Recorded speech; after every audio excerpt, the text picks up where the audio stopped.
Right. తెలంగాణలో కాంగ్రెస్ ప్రభుత్వం తీసుకొచ్చినటువంటి ఆర్డినెన్స్ పై పొలిటికల్ గా హీట్ పెంచుతున్నటువంటి అంశంగా మారింది. దీనికి సంబంధించి వాళ్ళ డిబేట్ లో మాట్లాడదాం. డిబేట్ లో పార్టిసిపేట్ చేస్తున్నారు జాతీయ బీసీ దళ అధ్యక్షులు దుండ్ర కుమారస్వామి గారు. నమస్కారం అండి. అలాగే బీఆర్ఎస్ నాయకులు డాక్టర్ ఏల్చాల్ దత్తాత్రేయ గారు. నమస్కారం అండి. అండ్ బీజేపీ నాయకులు ప్రకాష్ రెడ్డి గారు కూడా మనతో జాయిన్ అయ్యారు. నమస్కారం అండి ప్రకాష్ రెడ్డి గారు. రైట్. స్టూడియోలో ఉన్నారు కాంగ్రెస్ నాయకులు చరణ్ కౌశిక్ యాదవ్ గారు. నమస్తే అండి. సో చరణ్ కౌశిక్ గారు, ఈరోజు చాలా హ్యాపీగా ఉన్నట్టున్నారు. కాంగ్రెస్ నాయకులంతా కూడా సంబరాల్లో మునిగిపోయారు. ఎస్పెషల్లీ బీసీలందరికీ కూడా ఇవాళ ఒక చాలా గుడ్ న్యూస్గా చెప్తూ ఉన్నారు. But at the same time ప్రతిపక్షాల నుంచి మాత్రం విమర్శలు వస్తూ ఉన్నాయి. అంటే ఈ బీసీ రిజర్వేషన్ బిల్ అనేది రాష్ట్రపతి ఆమోదానికి పంపారు, అది పెండింగ్లోనే ఉంది, దానిపైన ఇంకా ఎలాంటి డెసిషన్ తీసుకోలేదు. ఇంతలోనే ఎందుకు కాంగ్రెస్ ప్రభుత్వం దీన్ని ఆర్డినెన్స్గా తీసుకొచ్చేటువంటి ప్రయత్నం చేస్తుంది? ఇది ఒక పొలిటికల్ డ్రామా అనేది ప్రతిపక్షాలు చేస్తున్న విమర్శ. ఇప్పుడు బీఆర్ఎస్ పార్టీ ఎంతసేపు దీన్ని డ్రామానే చిత్రీకరించే ప్రయత్నం వారు చేస్తుంటారు. ఎందుకంటే మనం హైకోర్టులో కేసు వివాదంలో ఉన్నది.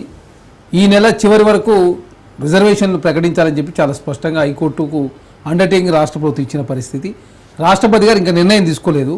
అదే కాకుండా నిర్ణయం తీసుకున్న తర్వాత మాత్రమే దాని మీద తీసుకోవాలంటే అది లేట్ అయ్యేటట్టు ఉన్నది. కాబట్టి దాని సైడు అంటే రాష్ట్రపతి గారి నిర్ణయం ఒక సైడు అది జరుగుతూనే, రెండోది రేపు పార్లమెంట్ సమావేశం జరిగితే కూడా రాహుల్ గాంధీ గారు కావచ్చు, కాంగ్రెస్ పార్టీ కావచ్చు, ఇండియా కూటమి పార్లమెంట్లో లేవనెత్తే అంశం కూడా ఇంకా అది కూడా ఆ సైడ్ కూడా ప్లానింగ్ జరుగుతూ ఉంది. అదే కాకుండా ఇక్కడ రాష్ట్రంలో కాంగ్రెస్ పార్టీ కామారెడ్డి డిక్లరేషన్ ప్రకటించిన తర్వాత తెలంగాణ రాష్ట్రంలో 50 రోజుల పాటు తెలంగాణ కులగణన చేసి బీసీలకు సంబంధించిన వాస్తవ సమాచారాన్ని కూడా తెలంగాణ ప్రజలకు తెలిసే విధంగా అసెంబ్లీ సాక్షిగా బిల్లు పాస్ చేసి గవర్నర్ గారి ఆమోదం, 2 బిల్లులు, ఒకటి కాదు 2 కాదు, ఒకటి విద్యా ఉద్యోగాల్లో, రెండవదేమో లోకల్ వాళ్ళు 43% రిజర్వేషన్.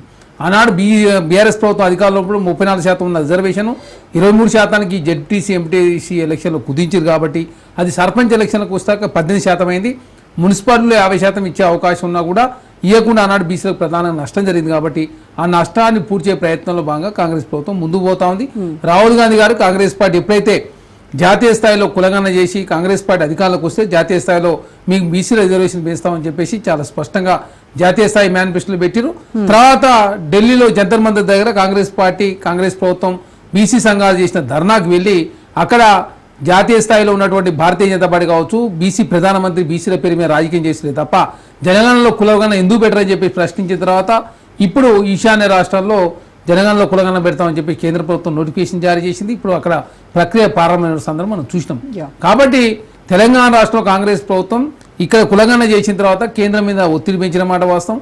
ఆ ఒత్తిడి తలొంగి జనగణనలో కులగణన చేస్తూ ఉన్నారు. కాబట్టి కాంగ్రెస్ పార్టీ మొత్తం జాతీయ స్థాయిలో భారతీయ జనతా పార్టీ అధికారం ఉంది, కాంగ్రెస్ పార్టీ ప్రతిపక్ష పార్టీ. కాబట్టి 2 పార్టీలు ఒప్పుకున్నప్పుడు పార్లమెంట్లో బిల్లు ఎందుకు పాస్ చేయరని చెప్పి కాంగ్రెస్ పార్టీ అడుగుతా ఉంది. అదే కాకుండా గుజరాత్లో పాటీదారు ఉద్యమం ప్రారంభమైనప్పుడు కూడా అక్కడ ఉన్నటువంటి పటేళ్లు రిజర్వేషన్ అడిగినప్పుడు 50% సీలింగ్ ఎత్తేయమంటే భారతీయ జనతా పార్టీ ఎత్తేయకుండా 2017 ఎలక్షన్ల సందర్భంగా వాళ్ళకి 70 స్థానాలు కాంగ్రెస్ పార్టీకి వచ్చిన పరిస్థితి మనం చూసినాం. అంటే భారతీయ జనతా పార్టీ ఈ కులగణనకు వ్యతిరేకంగా ఉన్నది, 50% సీలింగ్ ఎత్తేయమని చెప్పేసి కేరళలో ఆర్ఎస్ఎస్ చెప్పిన పరిస్థితి మనం చూసినాం. అదే కాకుండా బీహార్ సంబంధించినటువంటి బీజేపీ సంబంధించిన లోకల్ నాయకులు నితీష్ కుమార్ గారి నేతృత్వంలో నరేంద్ర మోడీ దగ్గరికి పోతే కేంద్ర నాయకత్వమేమో వ్యతిరేకించింది, రాష్ట్ర నాయకత్వం కులగణన అనుకూలం అని చెప్పిన పరిస్థితి మనం చూసినాం. కాబట్టి బీసీ ప్రధానమంత్రి, బీసీ ఎంపీలు ఎక్కువ ఉందని చెప్తా ఉన్నారు, బీసీ కేంద్ర మంత్రులు ఎక్కువ ఉందని చెప్తా ఉన్నారు. బీసీకి సంబంధించిన బిల్లును చట్టసభలో పాస్ చేయండి, బీసీలకు 33% రిజర్వేషన్ ఇవ్వండి, బీసీ సప్లాన్ పెట్టండి. అదే కాకుండా బీసీలకు సంబంధించిన బడ్జెట్లో అత్యధిక నిధులు వచ్చే విధంగా బీసీలకు అన్ని రకాల అవకాశాలు కల్పించాలని చెప్పి కాంగ్రెస్ పార్టీ పోరాటం చేస్తా ఉంది. బీసీ రిజర్వేషన్ల విషయంలో అఖిలపక్ష సమావేశం నిర్వహిస్తామని చెప్పారు కదా, కానీ మరి ఇప్పుడు ప్రతిపక్షాలు ఎవరిని పిలవకుండా అఖిలపక్ష సమావేశం లేకుండానే ఏకపక్షంగా ఒక నియంతలాగా ఒక డెసిషన్ తీసుకుంది కాంగ్రెస్ ప్రభుత్వం అనేటువంటి విమర్శలకు ఇక్కడ ఆర్డినెన్స్ మాత్రమే తెచ్చిరు. ఫర్దర్గా ఏం చేస్తారనేది ప్రభుత్వం చాలా స్పష్టంగా ప్రకటించింది. ఎందుకంటే ఏది చేసినా కూడా కాంగ్రెస్ పార్టీ చిత్తశుద్ధితో పోతా ఉన్నారు.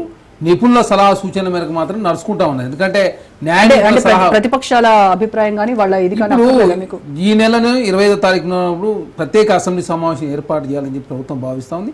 అసెంబ్లీ సమావేశం ఏర్పాటు చేసినప్పుడు ఆల్ పార్టీ మీటింగ్ పెడతారు. ఎందుకంటే ఇప్పుడు దానికి సంబంధించినటువంటి ఇంకా క్లారిటీ రాలేదు. క్లారిటీ వచ్చిన తర్వాత ఇప్పుడు ఇంకా పార్లమెంట్ సమావేశాలు కూడా ప్రారంభం కాబోతా ఉన్నాయి.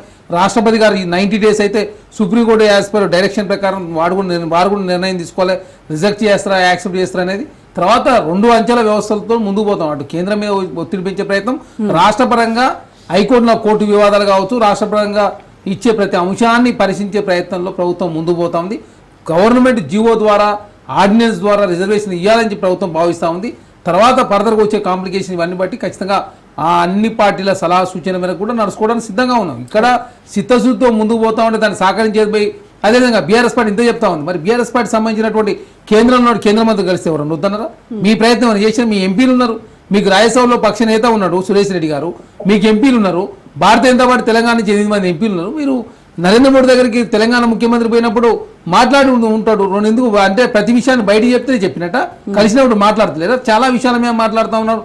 ప్రతి తెలంగాణ రాష్ట్రంలో అభివృద్ధి విషయంలో కావచ్చు, తెలంగాణ రాష్ట్ర ప్రాయాలు కావచ్చు, తెలంగాణ జరుగుతున్న అన్యాయం కావచ్చు, నిధుల గురించి ఎప్పటికప్పుడు ముఖ్యమంత్రి గారు మాట్లాడుతున్నప్పుడు ఇది కూడా మాట్లాడుతూనే ఉన్నారు ప్రతిసారి. కాకపోతే రాష్ట్రపతి దగ్గర పెండింగ్ ఉన్నది కాబట్టి ఆ పెండింగ్ నిర్ణయం ప్రకటించిన తర్వాత ఏ విధంగా ముందుకు పోవాలని చెప్పి కాంగ్రెస్ ప్రభుత్వం భావిస్తూ ఉంది.